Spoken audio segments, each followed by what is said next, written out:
중국 드라마의 한 장면이 생각납니다. 그 내용은 짧게 소개드리자면 바로 이렇습니다. 그 중국 전역에서 원석을 가려내는, 그래서 보석 함량이 많은 것을 찾아내는 자가 승리하는 그런 대회였습니다. 그래서 중국 최고의 실력자로 알려진 그 사람은 그 모든 원석을 찾아내는 최고의 기구를 가지고, 그리고 또 감별해낼 수 있는 그 능력을 가지고 많은 원석들 중에서 보석 함량이 가장 많은 돌들을 먼저 차지했습니다. 그런데 한 무명의 감정사는 어떤 기구도 갖고 있지 아니하고 그냥 눈으로만 그 모든 그 원석들을 살펴보고 있었습니다. 그래서 그 원석을 이렇게 보고 또 뒤집어 보기도 하고 이 모양 저 모양으로 살펴보면서 따로 한쪽으로 두었습니다. 그런데 무명의 그 감정사가 받아두었던 그 원석은 어느 누구도 관심을 두지 않는, 눈길을 두지 않았던 그런 돌덩이에 지나지 않았습니다. 그래서 그 무명의 도전자가 원석을 감별해내는 것을 보고 최고의 기술자는 웃었습니다. 많은 사람들이 비웃었습니다. 그런데 나중에 되어서 그 원석을 반으로 이렇게 잘라보니까 원석 중에 보석 함량이 그래도 최고의 보석이 들어있는 원석을 찾아낸 사람은 여러 성에서 최고의 기술을 발휘했던 사람이 아니라 무명의 한 감정사였던 것을 보게 됩니다. 그런 것처럼 어떤 세공이나 그리고 원석을 갈고 다듬어서 보석으로 만들어내는 것도 귀한 일이지만 오늘 본문에서 이야기하고 있는 것은 원석에서 보석을 찾아내는 것이 아니라 바로 어떤 고대에서 이루어졌던 연금술사를 통하여서 새로운 어떤 화학적인 반응을 통해서 완전 새롭게 물질을 만들어내는 것이 바로 연금술임을 알게 됩니다. 그래서 세공과 연금술과는 차이가 많습니다. 오늘 본문은 우리들에게 알려주고 있는 것이 여러 가지 있습니다. 예수님은 밭에 감추인 보화를 비유를 이야기하시면서 그 다음에 값진 진주에 대해서 이렇게 말씀하셨습니다. 또 천국은 마치 좋은 진주를 구하는 장사와 같으니 극히 값진 진주 하나를 발견하며 가서 자기의 소유를 다 팔아 그 진주를 사느니라 라고 이야기를 하셨습니다. 그런 것처럼 우리 인생 가운데서 가치 없는 존재는 아무도 없습니다. 무가치한 존재라고 하는 것은 있을 수가 없는 것입니다. 세상의 어떤 상대적인 가치 측정으로 살펴본다면 어쩌면 우리들은 세상의 가치로 보면 등급을 이야기한다면 아마 상위 그룹보다는 하위에서 머물 수도 있습니다. 그러나 하나님이 보시기에는 믿음의 사람들 중에 또 하나님의 구원이 필요한 자에게 가치 없는 인생이라고 하는 것은 없다는 것입니다. 오늘 본문에서 이야기하고 있는 가장 먼저는 흙 속에 여전히 묻혀있는 돌덩이인가를 우리는 또 돌아봐야 합니다. 교회 입구에 화분을 놓아 두었습니다.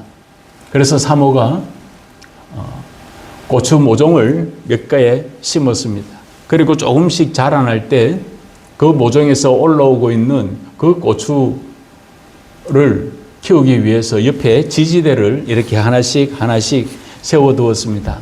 왜냐하면 지지대가 없으면 이 고추 모종이 자라나면서 옆으로 이렇게 쓰러지기도 하고 때로는 그 대가 너무 약해서 부러지기도 할 수가 있기 때문입니다. 그래서 그 지지대에 모든 것들을 고추 모종을 이렇게 하나씩 자라나면서 조금씩 묶어두었더니 나중에 되면 그 고추 모종이 쭉 이렇게 자라나는 것을 보았습니다. 그런 것처럼 고추 그리고 또 어떤 채소만이 그런 것이 아니라 과일만 그런 것이 아니라 우리 인생의 여정 가운데에서도 믿음의 사람들에게도 지지대가 필요합니다. 바울은 이렇게 이야기를 합니다. 평안에 매는 줄로 성령이 하나 되게 하신 것을 힘써 지키라 라고 이야기를 합니다. 평안에 매는 줄 바로 성령이 함께 하실 때 우리는 바로 어떤 어려움과 어떤 위기 가운데서도 견고히 이렇게 성장해 갈 수 있다는 것을 말씀하고 있습니다. 세상의 여러 조건이나 환경이 필요 없다는 것은 아닙니다. 세상의 지지대는 한계가 있습니다. 우리 인생을 지지해주는 그리고 또 뒷받침해주는 여러 가지 조건이나 환경이 꼭 필요합니다. 그러나 세상의 것은 한계가 있습니다. 그러나 하나님은 한계가 없으시다는 것을 우리는 기억해야 합니다. 아담의 범죄 이후에 아담은 불순종함으로써 사망에 이르렀고 예수 그리스도는 오히려 순종하심으로 우리에게 영원한 생명을 허락해 주셨다고 하는 것을 우리는 누차 말씀드렸고 우리는 또 잘 알고 있습니다. 바울은 믿음으로 의롭다함을 받은 성도들에게 하나님이 거룩한 의는 믿음으로 이루어진다고 하는 것을 그래서 이신칭의라고 하는 그런 표현을 쓰기도 합니다. 오늘 본문 1절이 이렇게 시작하고 있습니다. 그러므로 우리가 믿음으로 의롭다 하심을 받았으니 우리 주 예수 그리스도로 말미암아 하나님과 화평을 누리자라고 이야기를 하고 있습니다. 여기에서 뭐라고 이야기를 합니까? 믿음으로 의롭다 하심을 받았다라고 이야기를 합니다. 그래서 이 의롭다라고 하는 이 디카이 오덴테스라고 하는 이 표현은 법정 용어와 같습니다. 마치 재판장이 그리고 또 판사가 주무판사가 그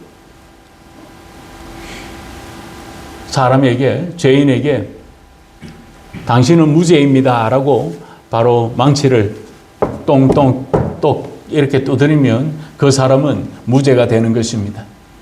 그런 것처럼 그렇기 위해서 사회가 그리고 또 세상이 올바른 것을 하기 위해서는 법치와 상식이 견고히 서 있어야 합니다. 그런데 바로 법치와 상식을 무너뜨리면서까지 법을 무시하면서까지 살아가는 그래서 내 편은 무혐의고 무죄이고 당신은 나의 적들은 유죄라고 한다면 그것은 지극히 위험한 사상이며 그건 또 세상을 무너뜨리는 한 축이 되고 말 것입니다. 하나님 앞에서 인간은 어느 누구나 죄인에 지나지 않습니다.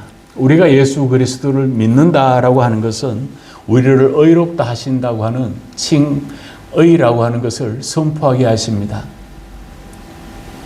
그래서 우리가 오늘 이 오후 예배에도 믿음이라고 하는 주제로 우리가 다시 한번 하나님의 말씀을 살펴보게 되지만 그런 것처럼 믿음이라고 하는 것은 참으로 중요한 일입니다. 적대적이고 깨어진 관계에서 하나님과의 화평이 이루어진다고 하는 것은 그야말로 놀라운 연금술인 것입니다. 화평이라고 하는 이 에레네라고 하는 것은 단순한 어떤 심적인 그리고 또 마음으로부터 이루어지는 평화만을 이야기하는 것은 아닙니다. 관계성에서부터 이루어지는 평화를 이야기합니다. 다시 말해서 하나님과의 그 적대적인 관계에서 이제는 완전히 새로운 관계로 연금술되었다는 것을 우리는 알게 됩니다. 어떤 원석을 깨뜨려서 바로 조그마한 보석을 갈고 다듬어서 만드는 세공의 모습이 아닌 하나님은 우리를 대장장이의 모습처럼 때로는 토기장이처럼 하나님은 우리를 빚으시고 우리를 두드려서 새로운 것으로 만들어 가시는 것을 우리는 보게 됩니다. 그래서 오늘 그 다듬어 가실 때의 과정 속에 3절과 4절에 우리가 잘 알고 있는 말씀이 나옵니다. 다만 이뿐 아니라 우리가 환난 중에도 즐거워하나니 이는 환난은 인내는 연단을 연단은 소망을 이루는 줄 알미로다 라고 말합니다. 환난과 인내, 연단을 통해서 소망으로 빚어내신다는 것을 우리는 알게 됩니다. 그래서 이 모든 것들 속에서 바로 말씀드렸던 대장장이는 고철을 바로 영광로에 넣고 녹이고 그리고 두드려서 농기구를 만들거나 아니면 명금을 만들어내는 것이 대장장이의 모습입니다. 때로는 토기장이는 바로 흙을 정제해서 그것을 바로 발판에 놓고 돌려서 바로 아름다운 그릇으로 빚어내시는 것을 우리는 보게 됩니다. 환란이라고 하는 이 들립시스라고 하는 것은 우리가 잘 알고 있는 대로 고통이나 시련들을 의미합니다. 믿음의 사람들이라고 해서 역경이나 고난이 없는 것은 아닙니다.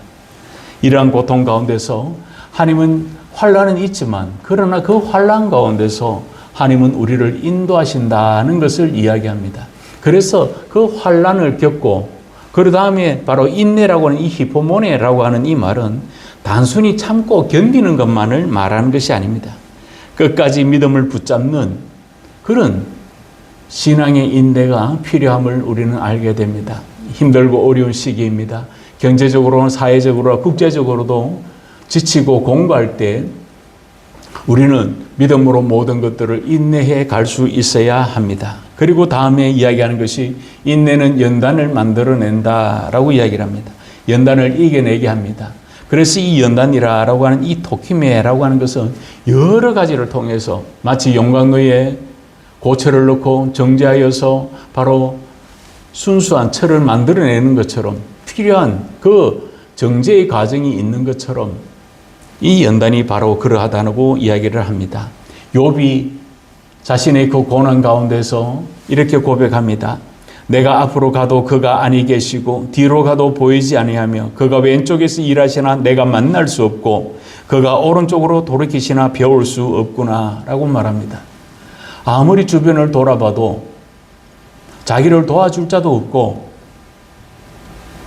하느님마저 여전히 보이지 않는다고 생각할 때 그렇지만 그가 다음에 이렇게 고백합니다. 그러나 내가 가는 길을 그가 하시나니 그가 나를 단련하신 후에는 내가 순금같이 되어 나오리라 라고 말합니다.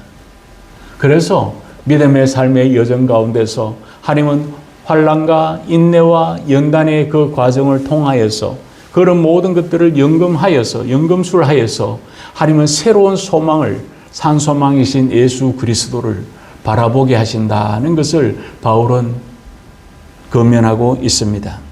성경에서 말하는 이 소망이라고 하는 것은 하나님의 약속에 대한 확신이며 응답을 이야기합니다. 여러분, 우리가 어떤 응답을 구하고 있습니까? 저와 여러분들은 어떤 소망을 바라보고 있습니까?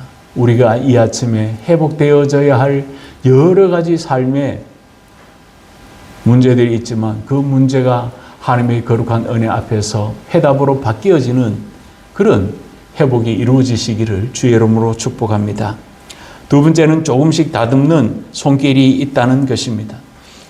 며칠 계속 미국과 이스라엘이 연합하여서 이란과의 전쟁을 통해서 국제 정세가 굉장히 어지럽고 또 불안해 가기도 합니다.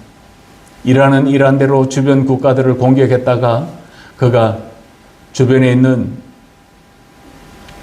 나라들에게 공격했던 것에 대해서 사과하는 것을 보았습니다. 하지만 트럼프 대통령은 이란이 선택할 것은 항복밖에 없다라고 말하면서 타협과 협의에 관한 부분들은 모든 것을 다 제시해버리는 것을 보게 됩니다.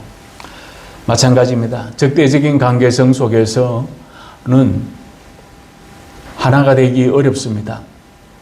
국내의 정치 성향도 마찬가지입니다. 계엄 이후에 진보와 보수는 극과 극을 달리하기도 하고 좌파와 우파가 나누어져서 얼마나 많이 힘든 여정을 겪고 있는지 모릅니다. 하나님과의 상태는 화평이 아닌 적대적인 관계에 놓여져 있다는 것을 이야기하고 있습니다. 8절에 우리가 아직 죄인 되었을 때라고 이야기를 하고 10절에는 우리가 원수 되었을 때라고 그렇게 말씀하고 있는 것입니다.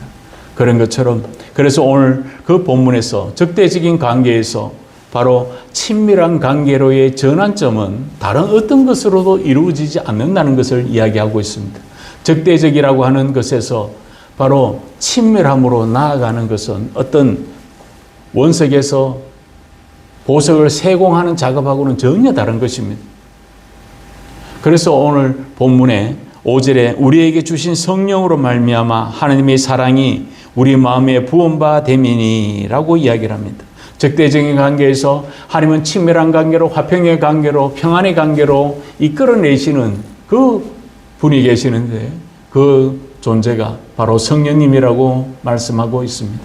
성령님을 통해서 성령으로 말미암아 하나님의 그 사랑이 부음바 되신다라고 이야기를 합니다.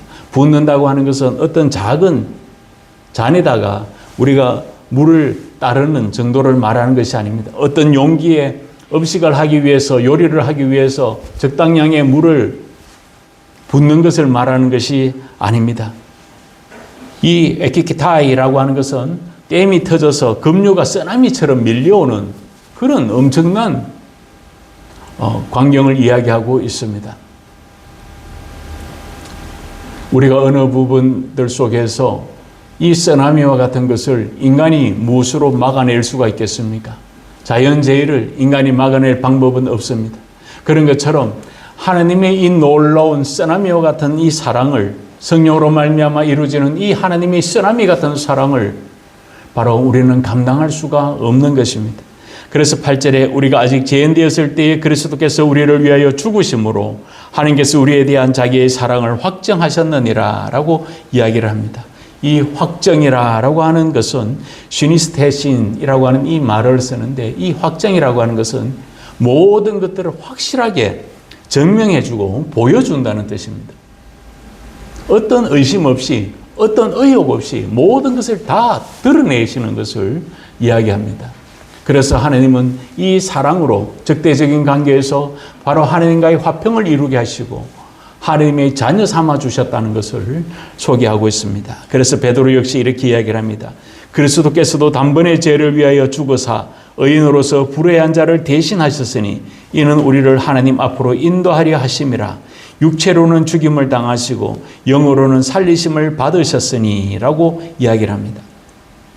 하나님은 친히 예수님을 통해서 그 적대적인 관계를 십자가와 또 죽으심과 부활과 생명을 통하여서 우리에게 모든 그 하나님의 사랑을 확정시켜 주셨다고 성경이 말씀하고 있는 것입니다. 하나님께서는 우리가 원수되었고 죄인 되었을 때도 우리를 떠나지 않으시고 여전히 우리와 함께 하신다는 것을 보게 됩니다. 그런 것처럼 지쳐 있습니까? 때로는 우리가 좌절하고 있습니까? 나는 안 돼라고 생각하고 있지는 않습니까? 하나님 앞에서 무가치한 인생이 없는 것처럼 하나님의 거룩한 은혜로 불가능한 일들은 없다는 것을 우리들은 기억해야 합니다. 우리가 하나님을 찾아다니는 것이 아니라 하나님이 우리를 찾으셨고 우리와 함께 하심을 잊지 마시기를 바랍니다. 그러므로 하나님은 빚어내시는 은혜와 생명이 있습니다. 사마리아 여인은 여러 번의 결혼의 실패로 인해서 그는 사람에 대한 대인 기피증이 생길 만큼, 그리고 또한 자기를 향한 사마리아인으로서 구설소에 오르내리는 것이 싫었기 때문에 그는 사람이 많이 다니는 시간을 피해서 한적한 시간에 우물가를 찾았다가 거기서 예수님을 만나게 됩니다. 예수님이 이렇게 이야기를 하십니다. 예수께서 대답하여 이르시되 너가 만일 하나님의 선물과 또 너에게 물 좀 달라 하는 이가 누구인 줄 알았더라면 너가 그에게 구하였을 것이요 그가 생수를 너에게 주었으리라 라고 이야기를 합니다. 사람이 없는 우물가에서 물을 구하러 갔던 그 여인이 예수님을 만났습니다. 그럴 때 예수님께서 말씀합니다. 내가 주는 물을 마시는 자는 영원히 목마르지 아니하리니 내가 주는 물은 그 속에서 영생하도록 솟아나는 샘물이 되리라 라고 말합니다. 예수님을 만났을 때 진정한 목마름의 해결의 은혜를 그는 갖게 되었습니다. 우리는 어떤 것에 목말라하고 있습니까? 어떤 분은 당장 필요한 돈에 목말라 할 때도 있고, 바로 6월에 있을 어떤 지자체 선거에서 바로 정치에 목마른 사람, 권력에 목마른 사람들은 벌써부터 선거 준비를 합니다. 포항시내에 나가봐도 벌써 여러 후보들이 시장 후보들, 시의원 후보들이 벌써 긴 엄청난 크기의 플랜카드를 걸기도 하고 현수막을 걸어두고 사무실을 개소했다고 연락이 오기도 합니다. 그런 것처럼 올해는 우리들은 무엇에 목말라 하고 있습니까? 사마리아 여인은 실패했던 과거의 삶을 벗어나서 예수 그리스도를 만났을 때 그는 오히려 자신의 그 목마름의 해결뿐만 아니라 모든 것을 다 드러내고 전하는 모습이 되었습니다. 그래서 나의 행한 모든 일을 내게 말한 사람을 와서 보라. 이는 그리스도가 아니냐라고 말합니다. 역사적으로나 개인적으로 힘들었던 그 사마리아 지방에서 거주하였던 사람들, 그 중에서 여러 인생의 실패의 선잔을 마시고 결혼의 여러 수차례의 실패를 통해서 사람을 믿지 못하고 사람을 가까이 하지 못했던 그 여인이 예수님을 만났을 때 진정한 목마름을 해결하고 영원한 생수 대신 예수 그리스도를 발견하게 되었습니다. 마찬가지입니다. 이스라엘은 광야에서 물을 얻지 못하였을 때 마사와 머리바에서 바로 하나님을 원망하고 불평했습니다. 그럴 때 출애굽기에 보면 내가 호렙산에 있는 그 반석 위 거기서 너희 앞에 서리니 너는 그 반석을 치라. 그것에서 물이 나오리니 백성이 마시리라. 모세가 이스라엘 장로들의 목전에서 그대로 행하니라 라고 말합니다. 바로 그들은 목마름이라고 하는 것 때문에, 배고픔이라고 하는 것 때문에 하나님께 원망하고 불평하며 우리를 왜 종살이에서부터 끄집어냈느냐고 이야기를 하고 있습니다. 오랜 종살이를 했던 그 수백 년의 종살이에서 자유함을 입게 해주었지만 그들은 당장의 목마름, 당장의 배고픔 때문에 하나님을 원망했을 때 하나님은 오히려 출애굽기 17장에 모든 것들을 허락하시는 것을 보게 됩니다. 그런 것처럼 우리는 어떤 해결점을 가지고 다니고 있습니까? 하나님께서는 우리의 모든 삶을 다듬어 가실 때는 분명한 결과가 있습니다. 과정 없이 이루어지는 결과라고 하는 것은 아무것도 없습니다. 오늘날 많은 사람들은 뭐로 가도 서울만 가면 된다라고 하는 말을 하지만 그건 극히 위험한 일입니다. 믿음의 삶의 과정에서는 무엇을 하든지 간에 어떤 일을 하든지 은혜만 받으면 되고 응답만 받으면 된다고 하면 그것은 잘못된 생각이며 잘못된 편파적인 부분을 갖고 있다는 것입니다. 주님 앞에 우리를 내려놓을 때 사마리아 여인이 예수님을 만났을 때 자기의 모든 형편과 처지를 다 드러내었던 것처럼 그래할 때 모든 문제점이 해결되었습니다. 마찬가지입니다. 어떤 실패와 근심이 있다고 해도 우리는 하나님의 도우심을 바라봐야 됩니다. 그래서 10절에도 보면 곧 우리가 원수 되었을 때 그의 아들의 죽으심으로 말미암아 하나님과 화목하게 되었은즉 화목하게 된 자로서는 더욱 그의 살아나심으로 말미암아 구원을 받을 것이니라 라고 이야기를 하고 있습니다. 그래서 이 화목이다라고 하는 이 카탈라게라고 하는 이 단어는 깨어진 관계에서 완전히 회복되어 가는 것을 이야기합니다. 마치 질병을 갖고 있는 사람이 수술을 하면 어떻게 해야 됩니까? 암세포를 끊어내야 되기도 하고 때때로는 장기를 또 잘라내야 되기도 합니다. 그리고는 병이 깊으면 깊을수록 수술 시간이 오래 걸립니다. 마찬가지입니다. 그냥 이루어지는 거 아닙니다. 하다못해 감기도, 감기 증세를 앓는 사람도 바로 감기약을 복용하기도 하고 어떤 주사를 맞기도 하고 예방접종도 하고 하지만 그러나 그 감기가 많은 병들을 끌어오기도 하고 또 더디 낫는 분들도 있습니다. 우리는 어떤 질병에 있습니까? 우리는 하나님과 나와의 관계에서 어떤 믿음에서 살아갈 때 어떤 부분이 있는가를 우리는 또 돌아봐야 합니다. 그래서 11절이 이렇게 결론을 짓고 있습니다. 그뿐 아니라 이제 우리로 화목하게 하신 우리 주 예수 그리스도로 말미암아 하나님 안에서 또한 즐거워하리라 라고 이야기를 합니다. 화목해 하신 자가 바로 오직 예수 그리스도 그분뿐이라고 이야기를 하고 있습니다. 바울은 이야기한 것처럼 바로 하나님의 사랑을 확정하여 주셨을 때 성령으로 말미암아 하나님의 사랑이라고 이야기를 하고 있습니다. 그런 것처럼 이 하나님의 놀라운 성령으로 말미암은 하나님의 사랑이, 그리고 또한 하나님께서 우리 주 예수 그리스도로 말미암아 이루어지는 이 화목하게 하신 주의 거룩한 은혜가 바로 우리를 즐거워하게 하십니다 라고 말씀하고 있습니다. 그런 것처럼 우리가 믿음 안에서 다시 한번 웃음을 되찾고, 우리가 다시 한번 용기를 되찾고, 우리가 다시 한번 인내와 연단을 거쳐서 하나님의 놀라운 이 소망을 바라보기까지 주의 거룩한 은혜를 놓치지 않는 저와 여러분들 되시기를 주님의 이름으로 부탁을 드립니다. 그래서 발의 차이는 흔한 그 돌덩이와 같은 존재를 하나님의 연금술을 통하여서 원석에서 보석을 만들어내는 정도가 아니라, 하나님은 바로 놀라운 그 어떤 인간도 발휘할 수 없는 그 연금술을 통해서 하나님은 우리를 새로운 피조물로 만들어 주셨습니다. 보라 이전 것은 지나갔으니 내가 새 것이 되었다고 이야기했던 것처럼 하나님의 거룩한 은혜 가운데서 우리가 다시 한번 이 아침에 하나님을 바라봅시다. 그리고 하나님을 간구하고 하나님의 거룩한 은혜의 응답을 의지하고 나아갈 때 하나님은 분명히 우리들에게 소망을 다하여 주실 것입니다.